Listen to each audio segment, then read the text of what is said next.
अस्सलामुअलैकुम एवरीवन। आज हम पढ़ेंगे लोड ऑन द फुट। जो हमारे पास फुट है, आज हम उस पे जो वेट आता है, लोड आते हैं, आज हम वो पढ़ेंगे। जब हम लोड की बात करते हैं या वेट की बात करते हैं, तो जब हमारे पास जॉइंट्स है फुट के, जो एंकल जॉइंट है, या हमारे पास सब टालर जॉइंट है, या हमारे पास बोन्स है जैसे मेटाटार्सल बोन्स हो गई, या हमारे पास जो फिंगर्स है फिलेंजिस पे, उस पे क्या इफ़ेक्ट आता है। तो सबसे पहले जब हम लोड की बात करते हैं, तो हमारे पास जब लोड आता है फुट पे, तो क्या होता है कि ये न्यूटन थर्ड लॉ पे, न्यूटन जो थर्ड लॉ है उसके अकॉर्डिंग उसमें वेरिएशन आती है। अगर हमारे पास एक्टिविटी जो फिज़िकल एक्टिविटी है, या अगर हमारे पास वेट है वो ज़्यादा हो रहा है, तो उसके रिज़ल्ट में जो हमारे पास इम्पैक्ट फोर्सेस है, या हमारे पास जो प्रोपल्सिव फोर्सेस है, प्रोपल्सिव फोर्सेस, वो दोनों भी इंक्रीज होंगी according to Newton third law. Newton third law हमें क्या कहते हैं कि हमारे पास जहाँ पे एक्शन होता है वहाँ पे रिएक्शन भी होता है। क्या होगा, बहुत इक्वल होंगे लेकिन अपोजिट डायरेक्शन में। ये हमें कौन कहते हैं, न्यूटन थर्ड लॉ। तो जो फुट पे जो लोड आता है, तो वो न्यूटन थर्ड लॉ के अकॉर्डिंग आएगा कि जितना हमारे पास एक्टिविटी ज़्यादा होगी, जैसे जिसमें हमारे पास जैसे गेट साइकिल अगर हम परफॉर्म कर रहे हैं, जैसे हम क्या करते हैं, रनिंग करते हैं फॉर एग्ज़ाम्पल, हमारे पास रनिंग की एक्टिविटी हो रही है, क्योंकि जब कोई रनिंग करता है या वॉकिंग करता है, तो उस दौरान क्या होता है, उस दौरान हमारे पास जो गेट साइकिल है वो कंटिन्यूसली चेंज हो रहा है, और उसमें जो बॉडी वेट है वो भी कंटिन्यूसली चेंज हो रहा है। तो उस लोड जो बॉडी लोड है वो भी कंटिन्यूसली चेंज हो रहा है, तो उसकी वजह से जो हमारे पास इम्पैक्ट फोर्सेस है और जो हमारे पास प्रोपल्सिव फोर्सेस है वो भी कंटिन्यूसली इंक्रीज एंड डिक्रीज होंगे। अब जैसे कि मैं बात कर रही हूँ रनिंग की, अगर हमारे पास रनिंग एक्टिविटी हो रही है, तो उस दौरान हमारे पास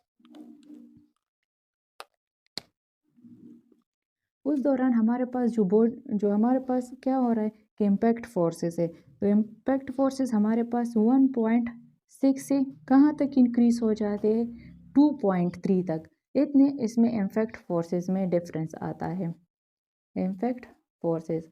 और जो हमारे पास प्रोपल्सिव फोर्सेस है वो हमारे पास कितनी इंक्रीज होंगे, वो हमारे पास इंक्रीज होगा 5.2 से लेकर, सॉरी, 2.5 से लेकर 2.8 तक, वो हमारे पास जो प्रोपल्सिव फोर्सेस है वो इंक्रीज होंगे। लेकिन ये कंडीशन तो है इंक्रीज हो रहे हैं, लेकिन हमारे पास स्पीड क्या होगा कि कितनी स्पीड पे, अगर हमारे पास स्पीड इंक्रीज हो गया 3.0 से लेकर 5.0 तक मीटर पर सेकेंड, अगर हमारे पास स्पीड इतना इंक्रीज हो गया, तो इसमें इतनी इंक्रीजमेंट आ गई, तो according to Newton third law हमारे पास जो इम्पैक्ट फोर्सेस है वो भी तो इंक्रीज होंगे ना। तो हमारे पास इम्पैक्ट फोर्सेस है वो कितने इंक्रीज होंगे, वो 1.6 से लेकर 2.3 तक इंक्रीज होंगे। और जो हमारे पास क्या है, हमारे पास जो प्रोपल्सिव फोर्सेस है वो 2.5 से लेकर 2.8 तक हमारे पास इंक्रीज होंगे। तो ये था हमारे पास प्रोपल्सिव फोर्सेस। अब हम बात करेंगे किस चीज़ के बारे में, अब हम बात करेंगे फुट पे। जब हमारे पास फुट पे आते हैं तो उस दौरान क्या होता है, अब जब हम फुट के एनाटॉमिकल पोजीशन को देंगे कि हमारे पास फुट किस तरह से है, तो जैसे कि मैंने बात की थी, हमारे पास लोअर लिम्ब है, तो हमारे पास हिप जॉइंट पे, हिप जॉइंट जो था वो भी एक वेट बेयरिंग जॉइंट था।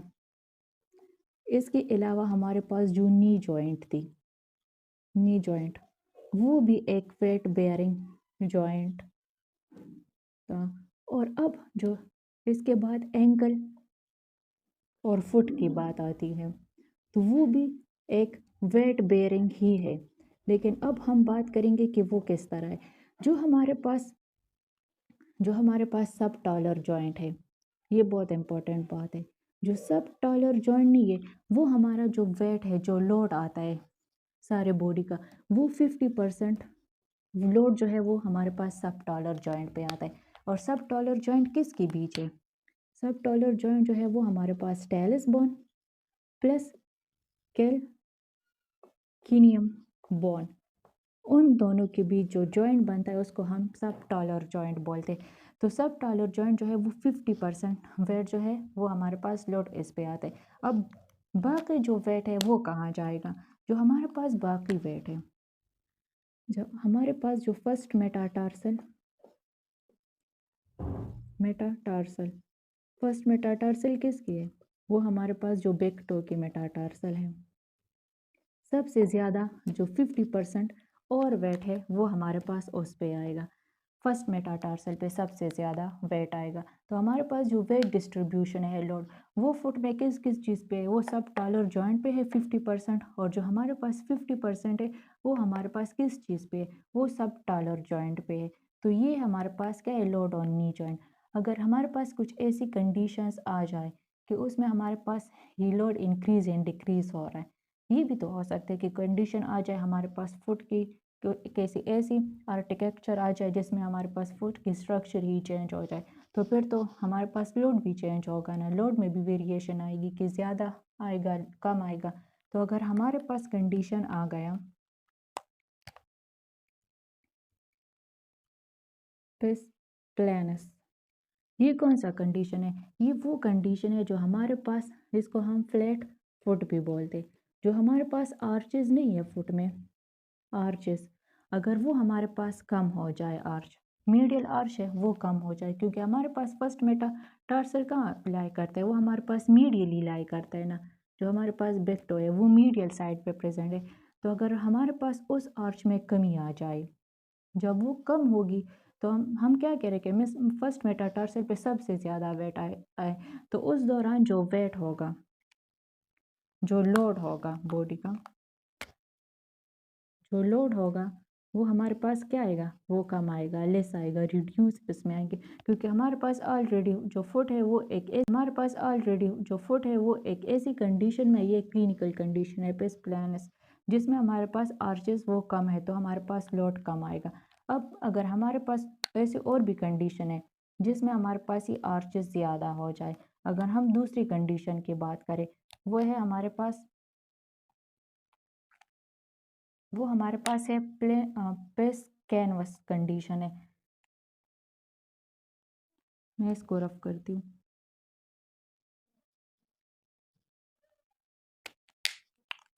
जो हमारे पास कंडीशन है वो है पेस कैनवस।